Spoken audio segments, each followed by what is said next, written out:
The Thunder, they did something that has never been done in NBA history, hosting the Orlando Magic here. Starting it off here, the Thunder leading. Shea Gilgeous-Alexander. Guard him. Yeah, knocking down that easy three. Get closer on him. They're up by 15 at the half. Gosh. And then 5 minutes to go into the third here. Jalen Williams misses the layup. Don't worry, Chet Holmgren's there. I didn't like that landing, though. Oh. Thunder take a 14-point lead, picking it up in the fourth. Just one more little play for you after this. Underneath the rim. Yeah. Jeez. SGA drives to the basket.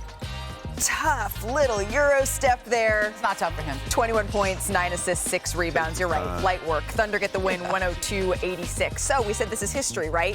This 16-point victory, the Thunder, they became the first team in NBA history to win their first 7 games of the season each by double digits. This was the team that was the first seed in the West last season, but somehow, Ramona, they look even better now. What makes this group so special? It's their defense, specifically that point of attack, perimeter defense.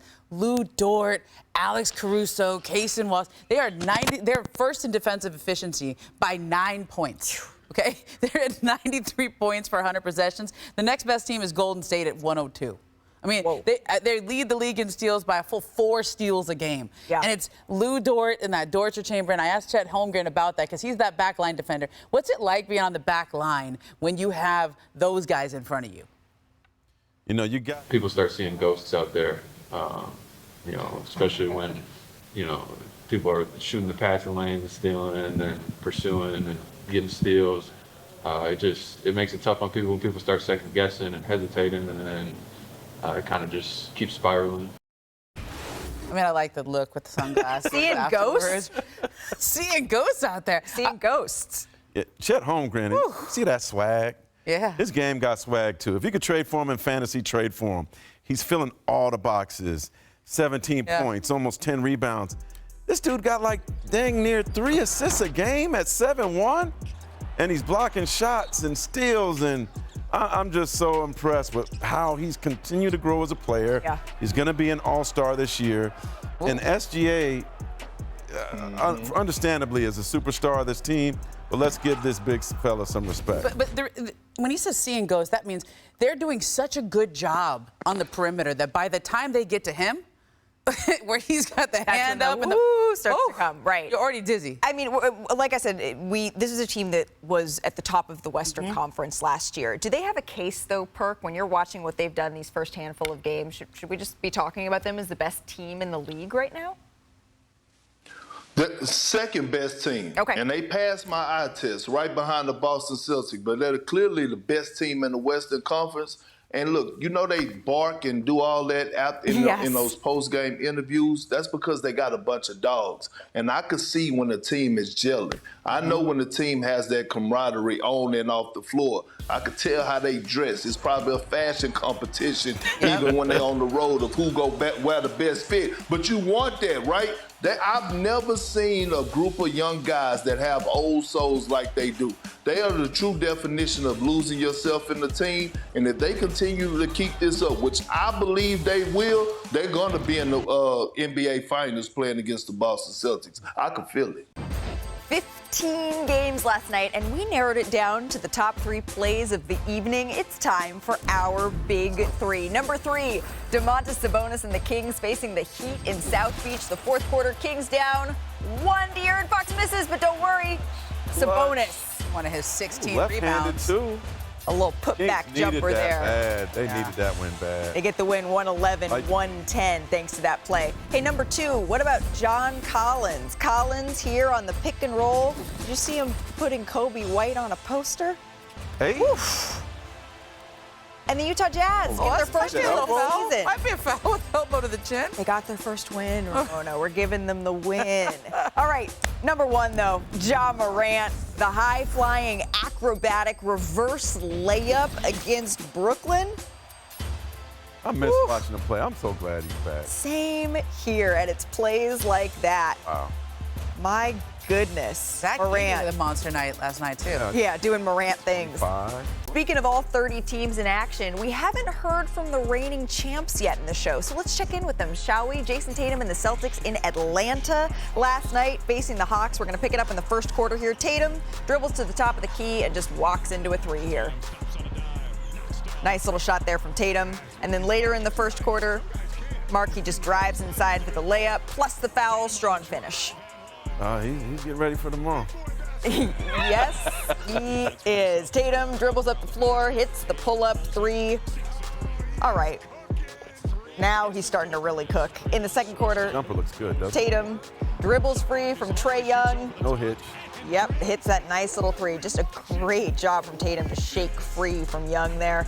And then a few minutes later, once again, this is just, we're going to hit the replay. 36% on threes. What was the shooting coach he worked with? Drew Hanlon. And then about a minute later, Tatum, look at him just backing his way to the basket here. Oh, man. So this is the end of the third wrapping up, but it's basically game, right? So the Celtics broadcast was already, like you, Mr. Spears, looking ahead to Golden State on Wednesday. Jason Tatum might have 50 on Wednesday.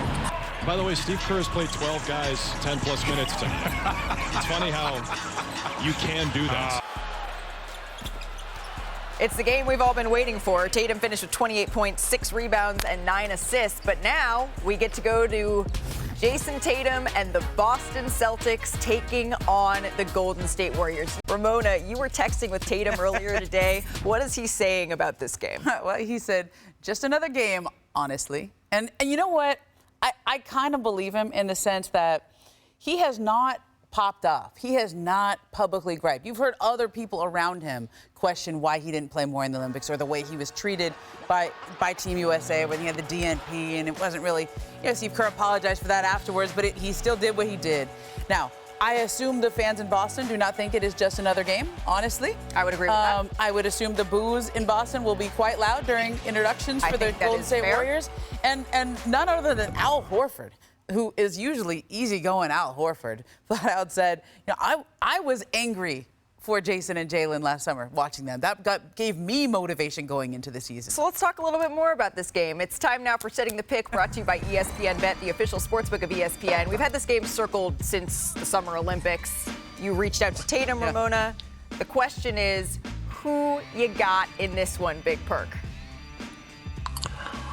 I got the Celtics, but it's going to be close. It's not going to be easy. Steve Kerr is going to walk in there, but his troops are going to be behind him. And the question is, right, we know Tatum is going to be pissed off, but this is a moment that maybe Steph Curry could steal from him. I'll take the Celtics, even though the Warriors' pace concerns me against them.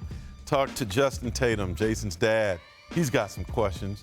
You can read more about that tomorrow on Anscape. Oh, perfect little tease there. I got Jason Tatum and the over on whatever they have his line for points. Yeah, I think you're going to see a very focused version of Jason Tatum coming up in this game, and I cannot wait. You can lock in your picks with ESPN Bet, the official sportsbook of ESPN.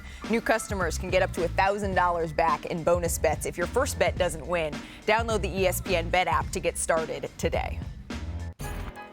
Of course, we're talking about tomorrow's night's games because it is Election Day here in the United States and no games are being played. That's something that the league has done since 2022 to encourage civic engagement. And as Marc Spears details in his story that's currently up on Anscape, several players across the NBA, the WNBA, they have teamed up with organizations to remind fans of the importance of voting. Arenas, they've also been converted into polling places. And if you have not yet made a plan to vote, there is still time. Go to nba.com/election. So that is going to do it for us here on NBA Today. Thank you so much for taking some time out of your day to talk some hoops with us. As we mentioned, there will be no games going tonight. Hey, before we bounce on NBA Today, it was a really special night for Vince Carter in Toronto Saturday as the newly enshrined Hall of Famer had his number 15 raised to the rafters at Scotiabank Arena. Carter, of course, spent his first 7 seasons in Toronto, where he would go on to win Rookie of the Year, represent the Raptors in 6 All-Star games, and build his legend as half man, half amazing. As the first Raptors player to have his number in the rafters, it was certainly an emotional Carter who addressed his team and former teammates. When that jersey goes up shortly, it's not just Carter 15 going up. It's all of us going up.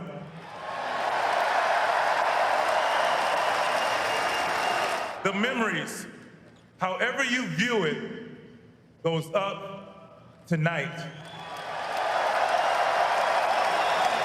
So I hope and pray we enjoy our jersey being retired forever together.